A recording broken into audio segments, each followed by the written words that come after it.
Let's execute this. Hi everyone. In the previous short, we learned how to create the status table in the public schema using Python. This table tells us which national code entered which status on what entry date. Now, we want to assign a sequential number to each customer's entry into a status, based on the entry date. In other words, we want to see which status each customer started with, what statuses they went through next, and finally which status they reached at the end. For example, for national code 101, there might be several statuses with unsorted dates, and we want to sort these statuses by date and number them in order. To do this, we use the row_number function in the select clause. I'll explain each part of this function in order. Row_number. This function assigns a unique sequential number to each row. The numbering starts from 1 and increases by 1 for each row. Over. Defines the window or group over which the function operates.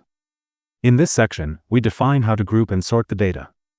Partition by national code. This tells Postgres to perform the operation separately for each national code. So each group of rows with the same national code will receive its own sequence of row numbers. Order by entry date. Within each national code group, rows are sorted by the entry date, by default, from the oldest to the newest. Finally, we assign an alias to this column.